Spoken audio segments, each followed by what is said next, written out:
Hello everyone, and welcome to the channel. In today's video, I'll show you how to remove a Google account from your Android phone.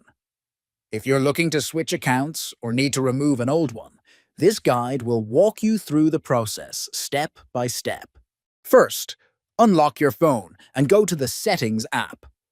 Once you're in the Settings menu, scroll down and look for the User and Accounts, or Accounts and Backup section, depending on your device. Tap on it. In the Accounts menu, you should see a list of accounts linked to your device. Find and tap on the Google account you want to remove. After selecting the Google account, you'll see several options related to syncing and managing the account. To remove it, look for the Remove Account option at the top of the screen.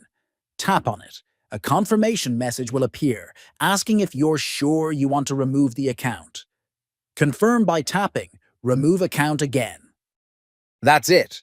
Your Google account has now been removed from your Android phone. You may need to sign in again if you want to use Google services like Gmail or the Play Store. And there you have it, a quick and simple way to remove a Google account from your Android phone. If this video was helpful, don't forget to like and subscribe for more tutorials. Thanks for watching.